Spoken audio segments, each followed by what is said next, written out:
Alex Morgan lived a simple life. He worked as a mechanic in a small town on the edge of the city, where the roads were dusty and stars still shone bright at night. His home was quiet, a small house with tools scattered on the workbench and half-built drones lying near the old sofa. He liked things that way. Machines didn't argue. Machines didn't surprise him. But that night, the universe had other plans. It was late, maybe past midnight, when Alex dragged himself into the bathroom. The day had been long. He'd spent hours trying to fix a plasma converter that refused to start. All he wanted now was a quick shower before bed. The warm water hit his face, washing away the grease and dust. The sound of the running water filled the room. It was peaceful. Then, in an instant, peace shattered. A blue light burst into the shower, bright, electric, and blinding. The air cracked like thunder. For a moment, Alex thought the water heater had exploded. He stumbled back, shielding his eyes. When the light faded, someone, a woman, was standing right there in front of him. She wasn't from around here. Her skin shimmered faintly, like soft metal under moonlight. Strange markings glowed along her arms, not tattoos, but symbols that shifted slowly, as if alive. Her hair, silver white, floated lightly around her shoulders, as though gravity forgot it existed. Her eyes were the strangest of all, bright, silver blue, and sharp as crystal. Alex froze. She tilted her head, studying him with a calm, almost playful look. Then she smirked, the kind of smirk that said she was in complete control of a situation that made no sense at all. "So," she said, her voice smooth and curious, "this is what a human looks like in its natural environment." Alex blinked, completely lost for words. Who are you? How did you—" "This is my shower." Her eyes moved over the tiled walls, the mirror, and the steam in the air. She seemed fascinated, as if everything around her was new. Then she looked back at him again, completely unbothered by his confusion or his towel. "I see," she said softly, ignoring his question. "The atmospheric density is stable. Gravity holds constant. Perfect." Alex reached for a towel, wrapping it around himself like armor. You can't just— Did you break into my house?" That earned a small laugh from her. "Break in? No. Teleportation misfire. I was calibrating my beacon. Apparently your shower field interfered." He stared at her blankly. "My shower field?" "Yes," she said, still calm. "The electromagnetic pattern from your heating coils interfered with the transport lock. I was aiming for an open field near your planet's upper atmosphere. Instead, I arrived here." Alex rubbed his face. "You're telling me you teleported into my bathroom by accident?" She nodded, like it was the most normal thing in the world. Then she added, "Also, your water temperature is quite pleasant." Alex was too stunned to reply. He took a deep breath, trying to figure out if this was a dream or some kind of elaborate prank. But the smell of ozone still lingered in the air, and tiny sparks danced around the edges of the tiles where she'd appeared. No prank could do that. "Okay," he said finally, still gripping the towel tightly. "You're from where exactly?" She looked at him as if debating whether to tell him. Then she said, "Viren Sector, 4th system of the Veil constellation. I am Lyra, a researcher and traveler." "And you?" "Alex," he said slowly. "Just Alex. Just Alex," she repeated, amused. A simple designation for a curious being. He frowned. "You're not going to hurt me, are you?" Lyra tilted her head, her glowing eyes softening slightly. "If I wanted to harm you, human, you wouldn't be asking me that question right now." That wasn't exactly comforting, but her tone wasn't threatening. She sounded more like a scientist examining a strange but interesting discovery. Alex backed out of the shower and pointed toward the living room. "You can— wait there. I'll get you something to wear. You can't walk around looking like." He paused, unsure what to even call what she was wearing. It looked like armor and silk mixed together, glowing faintly with circuits. "Like that." She smiled faintly, as though entertained by his discomfort. "Very well, human. Lead the way." A few minutes later, Alex stood in the living room, handing her one of his old shirts and a pair of sweatpants. They looked ridiculous on her, far too loose, but she didn't seem to care. He sat down on the edge of his couch while she looked around the room. Her gaze moved over the mechanical tools, spare metal parts, and the flickering holographic clock on the table. "You build machines?" she asked, touching one of his half-finished drones. "Yeah," Alex said. "It's my job. I fix engines, drones, ships, pretty much anything with gears or circuits." She crouched beside the device, running her fingers over its wires. "Without nanite guidance or neural integration?" "Fascinating. You humans truly rely on hands and intuition." He raised an eyebrow. "We call that skill," Lyra smiled, impressed. "Perhaps it is rare to see such raw craftsmanship.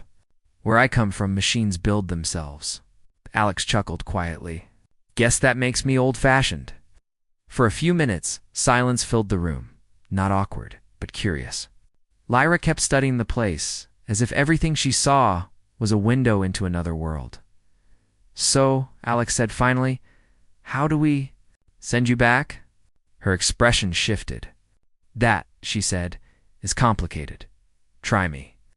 "My teleportation beacon malfunctioned during transport," she explained. "It fused with local electromagnetic waves. Without proper calibration or access to my ship's quantum core, I can't relink to my location." He blinked. "So, you're stuck?" Lyra hesitated before answering. "Temporarily." Alex leaned back on the couch. "You mean you don't know how long that is, do you?" She crossed her arms, looking both serious and amused. "Your perception of time is much slower than mine. But, no, I do not know. So you'll just stay here." Lyra tilted her head slightly and smirked again, that same confident, mysterious smile from the shower. "I suppose I will, unless you object." Alex opened his mouth, then closed it again. What was he supposed to say? No to an alien who just teleported into his life? He sighed.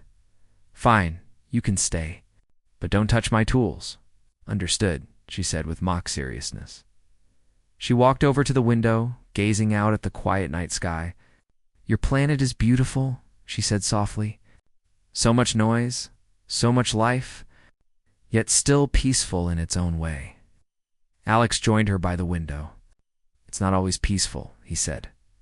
"People argue, fight, mess things up. But yeah, it's home." Lyra nodded slowly. "Home," she repeated, as if testing the word. Something about the way she said it made Alex pause. There was a trace of sadness in her tone, the kind that comes from being far away from everything familiar. He wanted to ask more about her world. She looked tired. Or maybe tired wasn't the right word, more like overwhelmed. "You can take the guest room," he said quietly. "Second door on the left. Try to get some rest." Lyra looked at him for a long moment, then smiled, softer this time. "You are kind, Alex, of Earth." "Don't mention it," he said. "Literally. To anyone." That earned another quiet laugh. She nodded, then walked down the hallway, her faint glow fading as she entered the room. Alex stayed awake long after she disappeared behind the door. He sat there, staring at the faint blue burn marks on the tiles near the bathroom door, proof that what happened wasn't just a dream. His logical brain tried to piece it together. A teleportation accident, alien technology, another world entirely. But the part of him that had spent years fixing broken machines knew one simple truth. She wasn't lying. Whatever she was real, and now she was in his house. He finally turned off the lights and lay down, his thoughts racing. Somewhere in his mind, curiosity started to win over fear. Who was she really? What was she doing before she ended up here? Outside, the night air was still. But in the guest room, a faint blue light glowed beneath the door. Lyra stood by the window, looking at the stars above. Her wrist device flickered weakly, a broken signal trying to connect to something far beyond Earth's orbit. She touched the screen, and a faint hologram appeared, a woman's face. Sharp and commanding. "Lyra," the voice said faintly. "You were told not to interfere with primitive species. Report your position immediately." Lyra stared at the projection silently for a moment. Then she switched it off. "I think," she whispered to herself, glancing toward the hallway where Alex slept.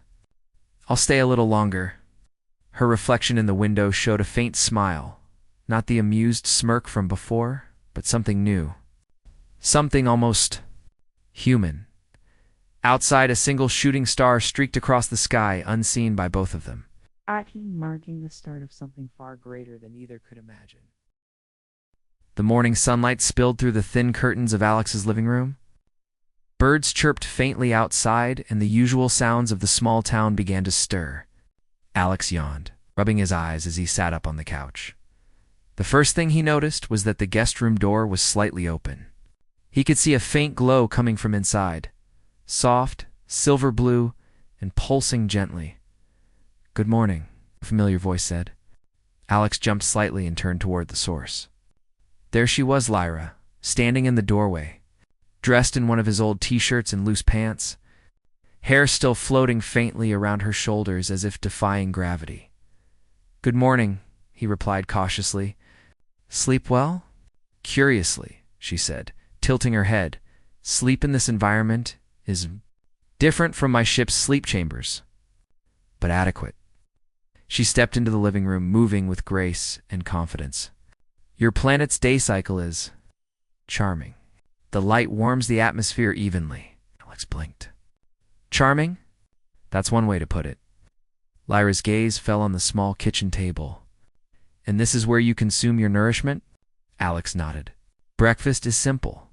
Coffee, eggs, toast." He gestured toward the kitchen. "Help yourself if you want." Lyra examined the items with visible curiosity. She picked up a slice of toast, sniffed it, then tasted it delicately. "Interesting. Organic sustenance with a carbohydrate base. Your species thrives without advanced nutritional synthesizers." "Fascinating," Alex smirked. "Yeah, we like our food simple." She nodded seriously, then smiled faintly. "I believe I will enjoy staying here." Alex froze slightly. He had expected her to leave eventually, but her tone, calm, certain, made him realize she had no immediate plans to go anywhere. Over the next few hours, Lyra explored the house. She moved through his living room, touching gadgets and tools, studying every detail. Alex watched her carefully. He didn't trust her in the sense of thinking she would harm him, but she was alien in every possible way. The way she moved, observed, even breathed, everything about her was unusual. "Do you often live like this?" she asked suddenly, holding one of his drones up to the light. Alex shrugged. "I fix things. It's my life. Nothing fancy. Just repair, build, survive." She tilted her head, her glowing eyes analyzing him. "You survive. That is admirable. Many species fail at even this basic skill." He chuckled softly. "Thanks, I guess." As the day passed, they fell into a strange routine. Lyra was endlessly curious. She asked questions about Earth, human history, human inventions, even human emotions. Alex answered as best he could, sometimes joking, sometimes serious. At one point he asked, "So Lyra, why were you out there in space? What's your mission?" Her eyes darkened slightly. "I am a researcher. My purpose is to observe intelligent life and report findings. My people believe in a strict hierarchy. Civilizations like yours are usually deemed primitive, unworthy of interaction." Alex frowned. "Primitive? We're just live, trying to get by." She looked at him, and for a moment, the playful smirk was gone. "Yes, that is exactly why you are interesting. You survive without technology dictating your every action. Your kind adapts. Many civilizations fail at adaptation because they rely too heavily on advanced systems." He didn't know what to say. It was strange, listening to an alien compliment humanity, especially in a calm, analytical tone. By evening, she had examined almost every corner of the house. She had peeked into his workshop, run her hands over engines and drones, and even tested a small hover device he had been building. Alex was impressed by her intelligence and skill. "You have created this with limited resources?" she asked, holding one of his incomplete drones. "Without a neural interface or a fully automated core?" Alex shrugged.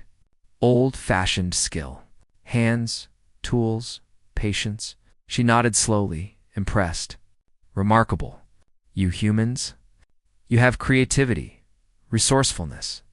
These are qualities most advanced civilizations lack. You rely on intuition and experience rather than pure computation. Alex smiled, though he didn't fully understand her words. Thanks, I guess. It's just what I do. As days passed, Alex noticed something changing.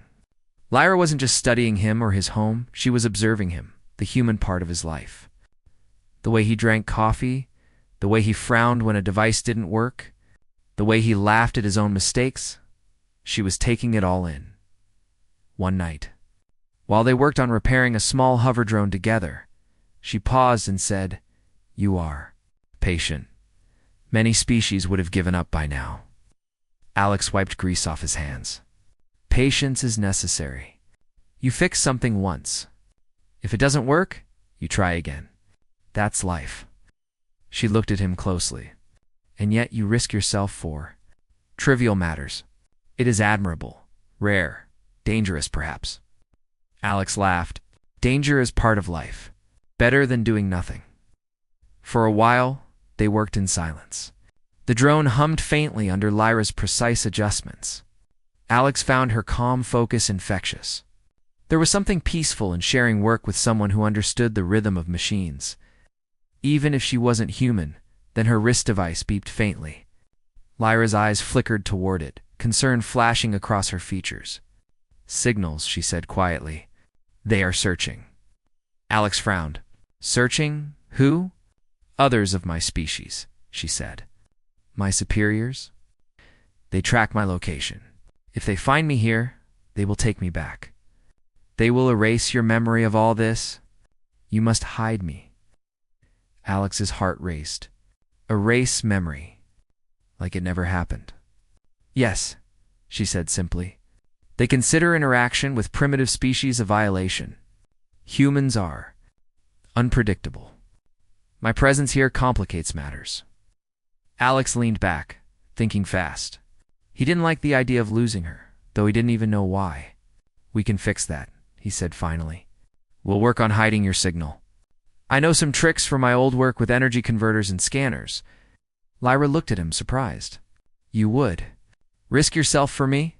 He nodded. "You're my guest. I'm not letting anyone take you without a fight." She studied him for a long moment, her silver eyes glimmering faintly. Then she smirked, the same playful, confident smirk from the shower, but this time warmer. "Perhaps I misjudged humans. There is courage here." Alex laughed softly. "Don't get used to it. You're the strange one here." For the next few days, they worked in secret. Lyra's ship remained hidden beyond the city in a remote canyon, sending out faint signals that only she could detect. Together, they scavenged parts, rerouted energy, and modified the beacon to mask her presence. Alex taught her how to stabilize energy flows using Earth-based technology. While she taught him advanced concepts in dimensional, physics simplified enough for him to understand. They learned from each other. Alex discovered that Lyra had a deep respect for life. She had refused missions before, choosing not to interfere with civilizations she considered primitive. She didn't treat humans as lesser. She studied, admired, and sometimes envied their adaptability. Lyra, in turn, was fascinated by Alex's resilience. The human didn't need advanced AI, quantum cores, or nanite assemblers. He relied on intuition, persistence, and sheer determination, traits she had rarely seen in other intelligent species. One evening, as they worked late, Alex looked at her, curiosity burning. "Do you ever get lonely out there? Traveling alone?" Lyra's eyes softened, and for a moment, the alien facade slipped. "Yes, the stars are vast. Companionship is rare. My people are strict, emotionless. They see connection as a distraction. I do not." Alex nodded quietly. "I guess that's why you stayed?" She didn't answer immediately. Instead, she looked at the glowing panels of the beacon, then back at him. Perhaps curiosity and other reasons. Your presence here is comforting." The words hung in the air, heavier than Alex expected. For all her alien nature, she spoke in a tone almost human, almost vulnerable. Suddenly, a faint vibration came from the beacon. Lyra's eyes flickered. "They are getting closer," she whispered. Alex frowned. "Closer? How?" "Through a tracking signal," she said. "A persistent pulse that can triangulate my location. If they detect it, they will arrive." He jumped to his feet. "Then we finish this now." They worked quickly, rerouting power, masking the energy signature, and installing an emergency shield. Sparks flew. Panels flickered. The room smelled of heated metal and ozone. Lyra glanced at him, her expression tense but focused. "Do not underestimate this, Alex. My people are relentless." "I don't plan to," he said, connecting a final wire. The shield activated, shimmering faintly around the house. Outside, sensors would detect nothing unusual. Lyra exhaled in relief. "You have done well, human. This is remarkable," Alex shrugged, trying to hide his pride. "Just doing what I can." For a moment, they stood in silence, watching the faint glow of the shield flicker softly. Then Lyra's smirk returned, not playful, but softer, almost grateful. "You are unusual. Few humans would risk themselves for another. Guess you just got lucky." Her eyes met his, glowing faintly in the dim light.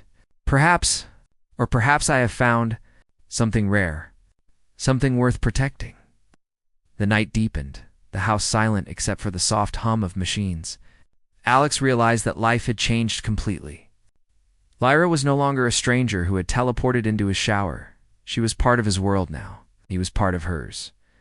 Outside, stars shimmered over the quiet town. Two worlds, separated by vast distance, had begun to collide in a small house. Among tools and machines, under the watchful glow of alien eyes, the night was quiet, almost too quiet.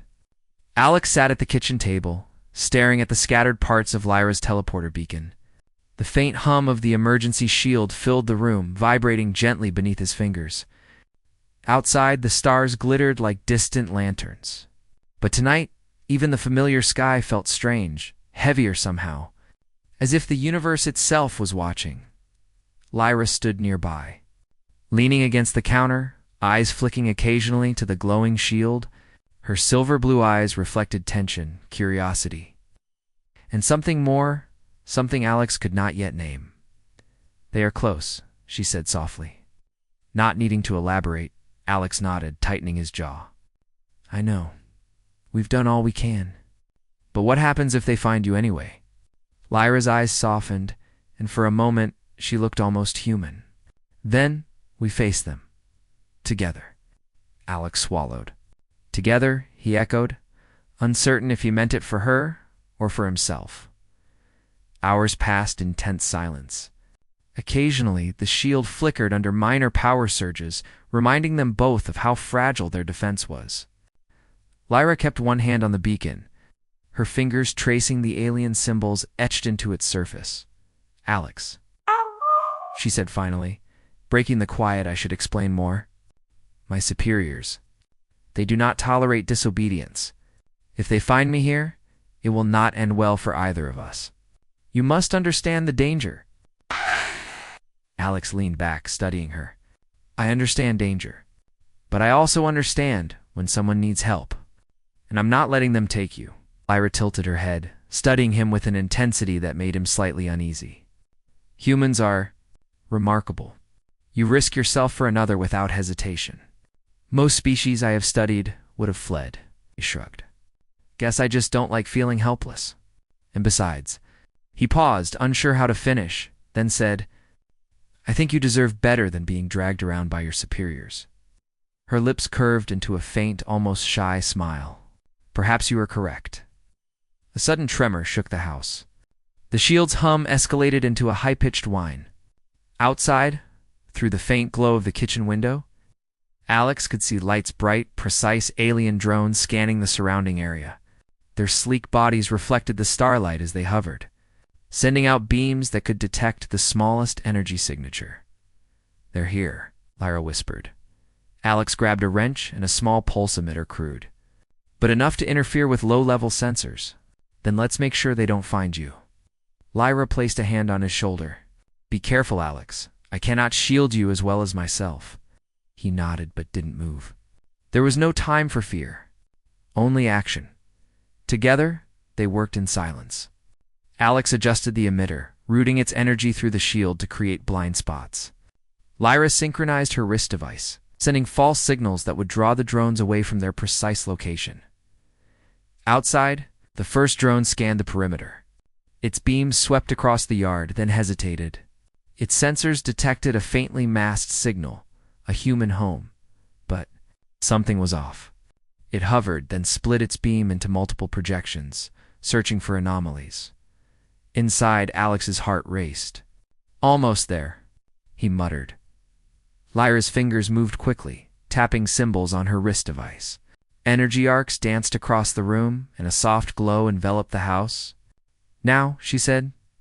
Alex activated the pulse emitter. The device let out a short, bright pulse, and the drone's beams wavered, their signals scrambled. One drone spun mid-air, recalculating.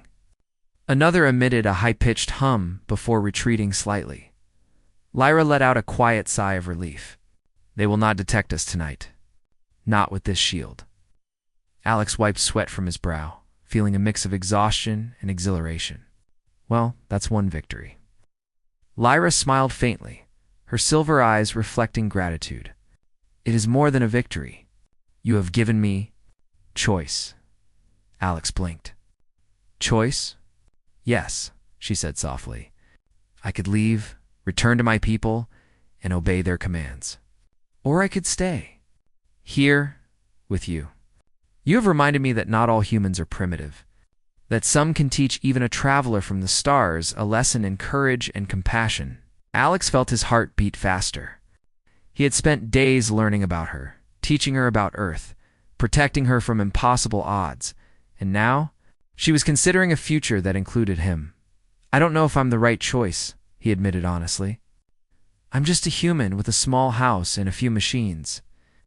Lyra stepped closer, her smirk returning softer, warmer, almost gentle. Perhaps that is enough. Perhaps simplicity is rare. Perhaps it is exactly what I need. The sound of engines rumbled above. Alex looked out the window. A sleek alien ship descended toward the outskirts of the town, landing silently but with undeniable precision. Lights swept across the terrain, searching. They have arrived, Lyra said. Alex's mind raced. We have to act fast. Can your shield hold against their sensors for long? Lyra shook her head. Only minutes. After that, they will detect even the smallest anomaly. We need another plan. Alex glanced around his workshop. Then an idea struck him. The beacon, he said. If we overload it, we can scramble all signals in the area. It will give us a window, but it's risky. Ira's eyes wide. Yes, but the risk is acceptable. Are you prepared? I don't have a choice, he said firmly. We do this together. It worked quickly. Alex connected wires, rerouted energy flows, and synchronized with Lyra's alien tech. Sparks flew. Machines hummed. The air filled with the smell of ozone and heated metal. Lyra focused intently, her fingers moving like lightning across the wrist device. Finally, the beacon's glow intensified. Alex flipped the last switch. A wave of energy pulsed outward, visible only faintly as a distortion in the night air. The drones outside faltered, spinning as their sensors scrambled. The alien ship hovered uncertainly, unable to pinpoint the source of the interference. For a brief moment, silence returned. Lyra exhaled. It worked. They cannot locate us. For now. Alex slumped against the counter, exhausted. That was intense. She turned toward him, eyes soft. Alex, you have risked everything. Your life, your safety, your world. Yet you did not hesitate. He looked at her, caught between embarrassment and sincerity. Someone had to. You didn't ask to be here, and I'm not letting anyone take you. Lyra's gaze lingered. And yet, there's something more, isn't there? Alex hesitated. What do you mean? You are human, she said gently. But not like the rest. You care, you act, you protect, and You have allowed me to be more than just an observer." Alex felt warmth spread through him. He had never imagined an alien, a traveler from the stars, would value his simple life so highly. For a moment, time seemed to stand still. Outside, the night was quiet. Inside, two very different worlds shared the same space, the same heartbeat. Then Lyra stepped closer, her voice soft. "Alex, I have a choice to make. I can return to my people and obey their command. Or I can remain here with you. Earth is strange, unpredictable, and yet comforting in you. You have shown me courage, ingenuity, and kindness. I cannot ignore it." Alex swallowed, his throat dry. "Lyra, you don't have to choose me. You've already risked enough." She smiled faintly. "Perhaps it is my turn to risk something. Perhaps it is my turn to choose." Outside, the alien drones hovered, unaware of the human ingenuity and alien technology that had hidden their presence. But inside the house, Alex and Lyra faced a different kind of challenge. A choice between two worlds, two futures. Finally, Lyra reached out, placing a hand gently on his. "Alex, I choose to stay. Not out of fear, not out of necessity, but because I want to. Because here, with you, I am more than a traveler. I am free." Alex's heart pounded. He felt a mix of relief, joy, and awe. "Then stay," he whispered. "Stay as long as you want," her smirk returned, playful, confident, but now filled with warmth. "Then I will stay." Outside, the drones eventually withdrew, unable to find the hidden energy signature. The alien ship disappeared into the night sky, leaving the town peaceful once again. But inside Alex's home, life had changed forever. Lyra looked around, taking in the small room, the scattered machines, the quiet hum of normalcy. "This place," she said softly, "is strange. Yet, it feels like home." Alex smiled. "Welcome home, Lyra." For the first time, the stars seemed closer, brighter, full of possibilities.